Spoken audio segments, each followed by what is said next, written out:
Lucky you. Uh,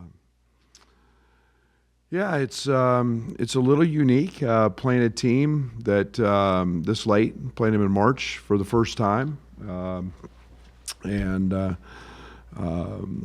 coming off the Michigan game, felt really good about the way we played, especially on the offensive side of things. Michigan played well. They carried that over last night. I thought Michigan shot the ball extremely well. I thought they made some very tough shots, but I thought it was the first time that we've had a really good balance of inside, outside, and ball screens. And so I hope that can be a positive. It doesn't look like as of today will you have either one, RJ and or Ben. They're both back doing minor things, but I don't think they're game ready yet. So that'll be kind of as it has been. But we get a very, very good offensive team in Penn State. They run a lot of five-out stuff. They've got a veteran team. They've got a new guard, a transfer in Pickett that is playing exceptionally well. He's a big, physical, 6'4", 205, 210-pound kid that very, very effective in the paint. And then, obviously Sessoms is a spark plug off the bench. He's one of the top guys in this league off the bench. Very, very good scorer. And, Lundy, Harar, Dredd, those guys are, we're very familiar with and very, very good players. So a team that, is very well coached. Mike is doing a great job in his first year. They're going to play hard. They're going to play the way they play. They play, with a pretty slow pace. And, we've got to be very, very dialed in.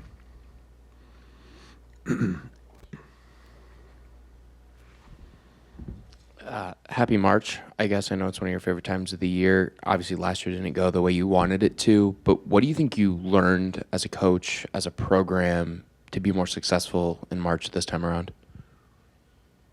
I think the biggest thing is get back to the tournament. It's you go back and you look at some of the elite programs in the country, and at some point you get beat in the tournament. Jay Wright at Villanova had a big. You guys are all young. Lauren will remember. Jay had, a time when he was, having problems. Couldn't win in the tournament. Bill Self. I think last year we put so much emphasis on the Big Ten tournament because we felt we got slighted in the regular season. Maybe when we won that, it wasn't. I don't know.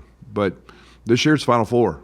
That's conversation. We're having those talks. You got to think it. You got to believe it. You got to dream it, and you got to control your own destiny.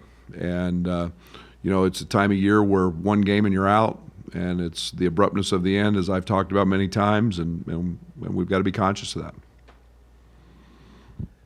Coach, can you talk a little bit more about Harar as a rebounder? It seems like he's a guy that could just take over on the glass. He's one of the best guys in the country at an early wedge.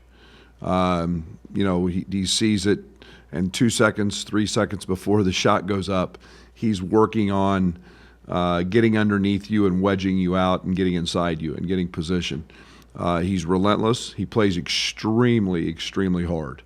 And his role's a little different this year. Last year he was on the block all the time. This year he's playing out on the perimeter. But he's got an unbelievable motor. It's the first 3 words on our scouting report: motor, motor, motor. And he's just got a relentless mindset in terms of going to the glass. Brad, I know on Sunday you still didn't have all your pieces, but that said, does it feel like that was the closest you've been offensively and clicking the way you want to? Yeah, Curbelo was great. Obviously, Plummer had an incredible first half. And then Kofi had the second. It was, and I thought it was the first time Kofi the game just came to him. We didn't have to force it to him. You know, if he had an easy 7 shots in the first half, he had 8 in the second, but it wasn't where we were just running a lot of actions to get him the ball. We got him actions throughout the course of ball screens. We got him shots throughout the course of execution. It wasn't just set. And I thought we had much better flow than we've had. Brad, I know you don't pay a lot of attention, I guess, to what happens around the Big Ten, but you guys just need one thing to break your way and then to control, your own thing here at home. Given what this year was, how do you feel like you guys have put yourself in this position? It's been phenomenal. I mean, you start looking at the years that some of these guys have had, and Trent and DeMonte and seniors that have led us. You've seen the growth of Coleman Hawkins, and up and down. You've seen the growth of the freshmen, and yet here we are. It's you play the last week of the year for an opportunity. You start winning. 7 road games in this league, you're doing a lot right. You start, sweeping the Michigan schools. Those are great programs. And I look back when we first got here, and the thought of sweeping those schools was a daunting task. Where those programs were at, and so I think that we've had a interesting year. We've had a trying year. We've had a growing year. It hasn't been easy, and yet we're right where we need to be. And March is here, and we control everything that we can control. And we know, playing the Arizonas, playing the Purdue's, playing whoever, that we're as good as any basketball team in the country. And when we play the right way, why not us? I guess along those lines, just what did your guys maybe, internally have to do when it seemed like if something could go wrong, it sometimes did, and just to handle all that and be, like I said, in this position? Yeah, it's life, man. That's all we talk about. It's life. It's adversity. It's nothing. Sometimes life throws you a curve. And last year we got straight fastballs and we smacked them all out of the park. We knew what was coming, and early in league play. And now you get a curveball. Now you get an injury. And this team has handled that masterfully. And the maturity, to get through wins without point guards, to have Kofi gone, and have league games where we didn't have Kofi, to have games where we were sick, and had guys out. I'm proud as heck of this group, because I think it shows their resilience, their toughness. Most importantly, I think it shows how connected they are. Oh, sorry, Brad. We only got one mic in the back here. How close is that margin for the Big Ten? If you guys win it or not, how close is that for you guys to, one game here or there to winning it or losing it? Yeah, it's the best. That's why it's the best league in the country. It's a 20-game grind, and every I don't know, Derek, what's the record of teams who've beaten us after? It's like 1-6 or something like that. 1-6. You get up for certain games. You get up for certain opponents. We've become that team. We've become that team that everybody gets excited for. And there are certain games in league play. It's very challenging. This is a very difficult league to go win on the road. The venues are incredible. And so it's one of those things that I think that you look and you see a lot of really good basketball teams, and everybody's right there, and that's why you guys all talk about it. And I never worried about it, because it's a bunch of good teams, and at the end you count them up, and we don't play everybody twice. That's unfortunate, but so you get an imbalance that way, but you can't do anything about it, and you got to go play the games that are in front of you. And I'm really proud of our February. I mean, you look at our road games in February, hard ones, and to be able to persevere through that was good stuff, and it'll make us better for March. You mentioned now being focused Final Four, NCAA tournament.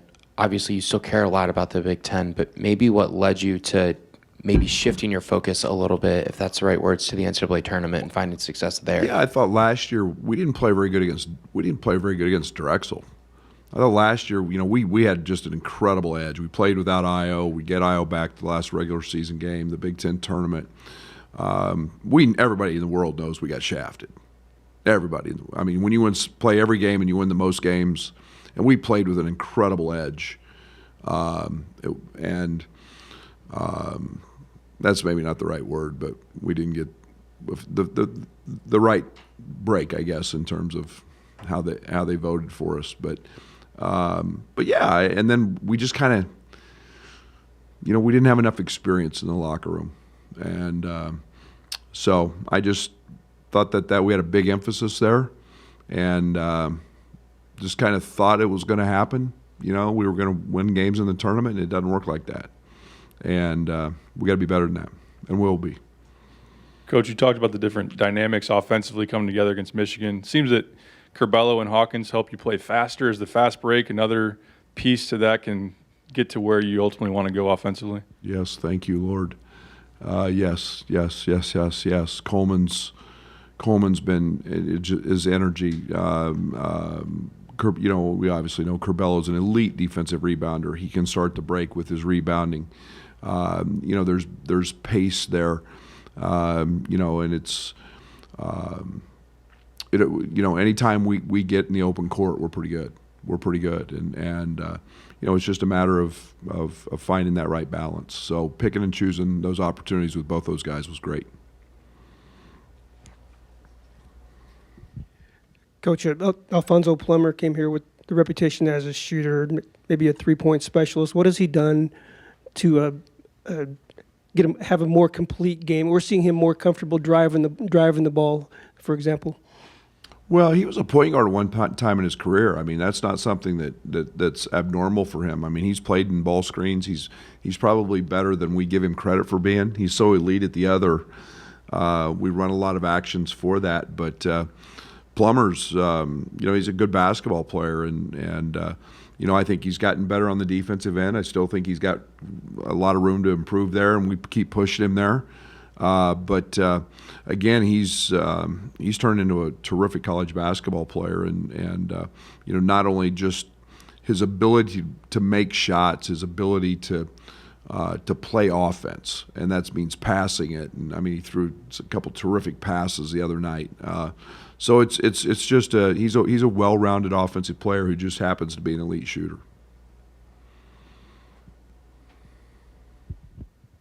Where are you defensively, Brad, right now? Do you feel like you can survive a game right now where the ball might not go in as much as you'd like and still kind of survive and advance? I think that we're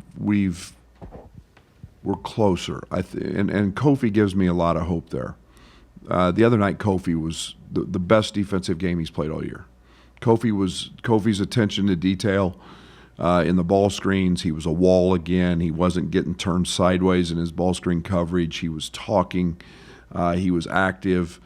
I think that helps us so much. It helps other guards. I thought we didn't do a great job on Jones. But part of that was the way we were trying to play Hunter, and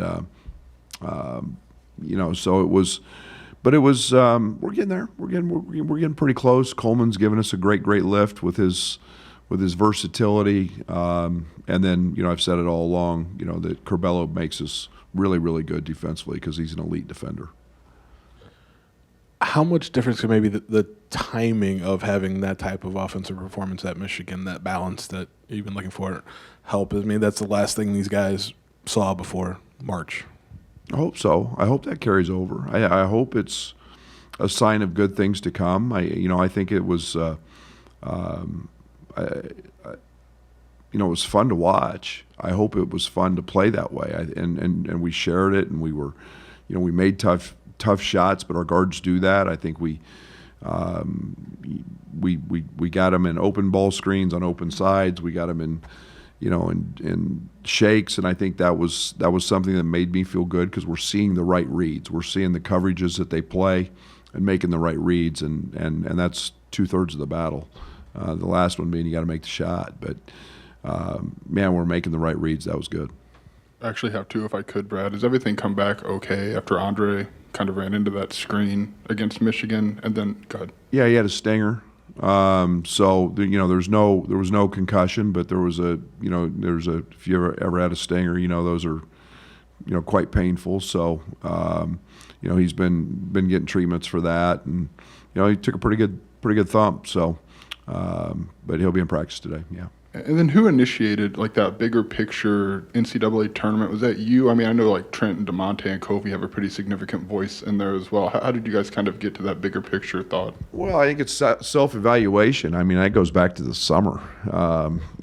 Trying to,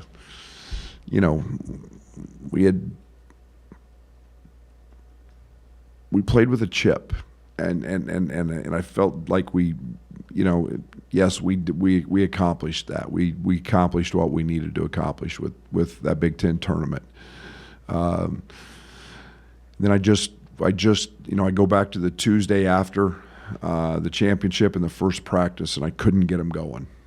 And I go back to that. It was one of the worst practices of the year, and I'm like, I can't do that again. We can't do that again. We got to be better. It's got to be a different focus. We play and we do all this to go to the NCAA tournament. And do we want to win the Big Ten tournament? Absolutely. But we've got to control our own destiny. It's game by game. It's to be the best seed you can be, and then we got to get there, and we've got to play with a hair on fire. Excited, not drained. Maybe is not. We got to be more excited. We got to be more grizzled and tough and excited and whatever. I think it's kind of those conversations, are those more things that you keep pointing back to last year kind of now, or is that just you kind of sort of talked about in the offseason and kind of left it, I guess? If so, what do you kind of say to them now, I guess? Oh, we're talking about it now. Now's the right time to talk about it. And, it's controlling our own destiny. It's playing your best basketball. I thought we started that. And we didn't play bad against Ohio State. They played great. Played really good against Michigan State. We played great against Michigan. I mean, we're playing good basketball. And yet you've got to control your own destiny, and you're playing for seeding. You're playing for the best opportunity to position yourself in the best way you can for the Big Ten tournament and for the NCAA tournament. Brad, this week the I Matter campaign began to combat the social media abuse that goes on at athletes, and your program may get the most social media attention out of any. How problematic have you seen it be, and how have you tried to help your guys? It's real. It's really, really, really real. It's our guys handle that in a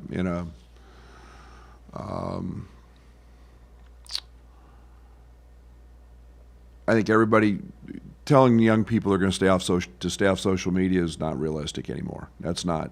They're going to read it. And they get the dopamine hit when they feel the good stuff, but the other stuff hurts, and it's very, very. It's real. Some of the stuff that is said to these young guys is just alarming. We have legalized gambling in this state, and the stuff that gets sent these young guys is crazy. Over a $50 prop bet or something crazy. It's nuts. And yet when they play bad, they've turned to kind of laughing it off, but it stings and it hurts, and it's not right. And they're kids. There's a reason I stay off of it. And nobody should have to read that nonsense. I get it. We've got great fans, but there's a percentage that are, or maybe they're not fans. But it's a real problem. We address it a lot. We have had outside people come in and help us address it. It's not going to go away. If anything, social media is going to. But I commend Josh and DIA for really having the awareness to understand it and to put it out there and to address it. And to try to at least bring attention to it. And it's a pretty serious problem for some guys. Feels significantly different than what someone might yell at them from the stands on the road, for example. Oh, it's night and day. It's not even. I mean, some of this stuff is life-threatening. Some of this stuff is just utter shot. I mean, you would never say it to another human being if face to face. Most of them wouldn't. I mean, some of it is over all crazy things. It's not good, and we've had, racial injustice things said, that we've had, it's been alarming, and we brought some of that stuff to attention at this time a year ago, and obviously Kofi had a situation, on a tweet, so it's stuff that they pretty much deal with every night, every game. Changing the topic back a little bit to something maybe a little bit more lighthearted. You talk about your team playing with a chip on their shoulder. How do you get them to do that in practice? Are there buttons you press? Are there challenges that you give them? What is it that you do to get them to play with a pissed off energy? I don't know. I think I'm pretty good at doing that. I think I've got it changes. Sometimes it's just being pissed. Sometimes it's sarcasm. Sometimes it's making fun of them. You got to know the personnel. You got to know the time. You got to have the feel. You got to push those buttons. But it's constant for me in terms of keeping guys playing with an edge, playing hard, playing together, and it's always about that. It's never. That's our culture. That's what we try to create. Coach, you mentioned that Penn State likes to slow things down a little bit. But is pace a big key for you in this game? And along those lines, what have you learned about your team and the ability to play different styles and different pace depending on the opponent? Yeah, we've been pretty good in both. Really, I mean, I'm more comfortable playing fast, but it's nice when you've got Kofi and you got a guy that you can throw the ball to on the block and feel really good about getting shots when the game does slow down. That's why I love our team's chances in postseason. I mean, we got really good guards and we got a guy that's pretty much been unstoppable, on the block. So that's one of the things that I'm excited about. But it takes. Penn State's last game, they gave up 93, which is very unusual. Nebraska made boatload of threes, and we've got to execute. We can't be sloppy because we want to play fast, but we've got to know where our looks and reads are. And we didn't play exceptionally fast against Michigan, and yet we scored some points. So I'd rather be efficient, but that's it'll be we'll see how the game goes tomorrow. Tim had a pretty sincere post about Chester and just kind of the impact Chester's had on him. What have your impressions been of how Chester goes about his job, and just kind of what have you noticed about him this first year together? Yeah, he's a grinder, man. He works, he coaches and works like he played, and he wears his heart on his sleeve. He's competitive. He's passionate. He's sometimes I worry about him that he's too obsessed with ball. But he's that being said, he's a great husband. He's a great father, and all those traits are really important to me. It's why I hired him. When you can succeed in life with a wife and children, you can carry that over to your basketball team. But he's he's gotten more comfortable with me in terms of what we're looking for defensively. Maybe it's a little different than what he's done, but he's adapted, and he's been great, and he brings fire every single day. As a quick follow-up, I would assume you feel like you've got assistants right now that are ready to be head coaches, because March also does start the silly season. Yeah. No, there's no doubt. I think when you get coaches at this level and they have success, they should have opportunities to become a head coach. And I think that all three of those guys have proven that they're very good at their job. There's good players coming in. There's maybe not. Maybe it's not a system or a style that any other AD out there would want. But it's worked pretty good. But they're all three quality human beings. They'll all three, in my opinion, be very successful. If I could just get, how did you come, like the coordinator thing seems like it's becoming more popular across college basketball. How did you come to that as something that you felt would work? Because I think you did it last year too, if I'm not mistaken. I did it more for COVID last year because I was trying to, we couldn't recruit, so we couldn't leave. So instead of having one coach just do all the scouting, I thought, okay, let's maximize everybody's expertise and practice, and we're here, and we're our time. Let's best put our time management together for our players. So just experimented with it. We did a year ago. We did some dummy stuff in the summer with a scout, just seeing how kind of how it would work out. If one guy just took offense, one guy took defense, one guy took then substitutions and matchups and out of bounds plays, and it's here's what I really like about it: we don't miss near as much. So if Scott's got the offense, and 4 games ago he saw an action that somebody ran against us, and now he's seeing that same action. Well, if it was your scout 4 games ago, you probably wouldn't pick up on it, but because he's had the offense, he knows exactly how to counter it, knows what to run, whatever it is. So we're not missing things. We're not. Our attention to detail's been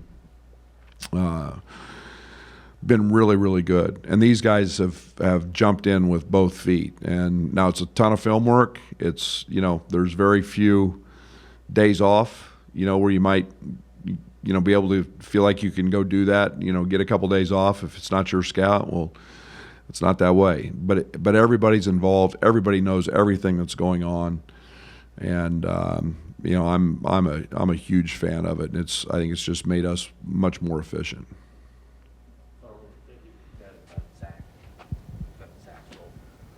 Was Zach's role? Yeah, Zach is he's me. He does everything before I get it. So he goes. He meets with each of the coaches. Okay, here's what we like. Here's what I don't. Here's what you're seeing. Here's what I'm seeing. He puts it all there for me. So, after the game tomorrow night, I will get a file. I'll get all the film, and I'll have it in my file when I leave the building tomorrow night. Zach's already got Iowa done, and been through it, and then he'll follow up before practice tomorrow with the coaches. Here's what they do, blah blah blah.